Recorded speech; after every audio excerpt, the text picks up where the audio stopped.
जय श्री कृष्ण। एक चड्ढा नाम के बहुत प्रसिद्ध डॉक्टर थे। उनका इलाज बहुत मान्य था। वो जो भी इलाज करते थे सबको अपनी दवाई से ठीक कर देते थे। मरते हुए व्यक्ति को भी वो बचा लेते थे। तो उनको और आप भी बड़े वो नियमित थे। उनका एक बेटा था। तो एक बार उनका नियमित ऐसा था कि और वो सुंदर और वो क्योंकि वो ढंग से जीते थे, समय से उठते थे, समय से सब कार्य करते थे। और उनका एक नियम था कि वो शाम को 6 बजे अपना क्लिनिक बंद कर देते थे। तो उसके बाद वो एक खेल खेलने का उनका नियम था। वो खेल खेलने जाते थे 6 बजे के बाद। तो एक बार वो अपने क्लिनिक का शटर गिरा ही रहे थे कि देखा एक गरीब सा व्यक्ति फटे पुराने वस्त्र और बहुत दुखी अवस्था में उनके पास आया और कहने लगा कि मेरा बेटा बहुत बीमार है और आप इसका इलाज कर दीजिए। लेकिन चड्ढा साहब बड़े नियमित थे, समय के बड़े वो पक्के थे। तो वो बोले अब तो मेरा समय हो चुका, अब तो मैं कल ही देखूँगा, आज तो नहीं देखता। उन्होंने वो वृद्ध व्यक्ति बहुत पैरों में गिरा कि महाराज मेरा बच्चा नहीं बचेगा, आप इसको देख। नहीं, डॉक्टर साहब नहीं माने और वो अपने चले गए और अपना खेल खेल के और अपने सुबह आए तो जब व्यक्ति अपने घर गया उस बच्चे को लेके, बच्चे ने तो रात को ही अपने प्राण त्याग दिए। तो बहुत दुखी हुआ। लेकिन कुछ समय ऐसा हुआ कि चड्ढा साहब के बेटे की जन्मदिन आया तो उन्होंने वो अच्छा 20-25 साल का हो चुका था।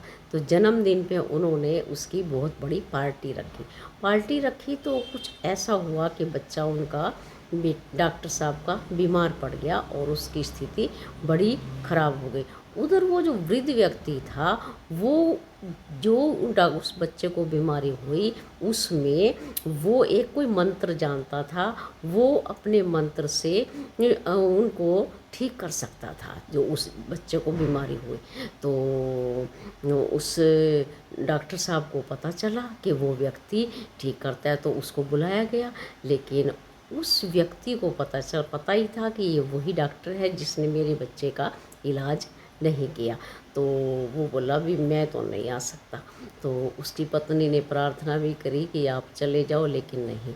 तो रात भर वो जैसे ही रात हुई और वो तो करवटें बदले और वो वृद्ध व्यक्ति, लेकिन उसको नींद नहीं आई। तो फिर वो उसके मन में आया कि यदि मैं भी ऐसा ही कार्य करूँगा तो मेरे और डॉक्टर साहब के व्यवहार में तो कोई फ़र्क नहीं हो। और वो चला गया। जाके उसने डॉक्टर साहब को नहीं पता था कि मैंने इस बच्चे का इलाज नहीं किया।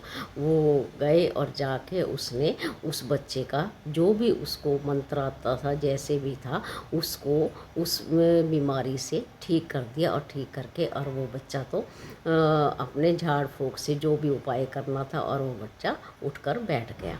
तो डॉक्टर साहब बड़े प्रसन्न हुए।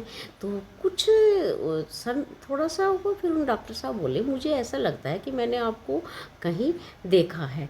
तो फिर उस व्यक्ति ने बताया कि मैं वही व्यक्ति हूँ जब आपके पास मैं अपने बच्चे को लेके आया था और आपने उसका इलाज नहीं किया था। मेरा बच्चा मर चुका था। लेकिन जब आप आए तो पहले तो मेरे मन में यही विचार आया, लेकिन फिर मैंने सोचा कि आपको कितना दुख है, जब मुझे अपने बच्चे के जाने का इतना दुख है तो इसी प्रकार आपको भी दुख हो। तो मैंने ये सोच के कि मेरा बच्चा तो चला गया, लेकिन मैंने अपना फ़र्ज, भगवान ने मुझे जो गुण दिया है उसका मैंने सदुपयोग किया। तो और आपका बच्चा ठीक हो, इससे मुझे प्रसन्नता हुई। तो इस कहानी से हमें ये शिक्षा मिलती है, हमें कभी भी अपनी इंसानियत नहीं छोड़नी चाहिए। जय श्री कृष्ण।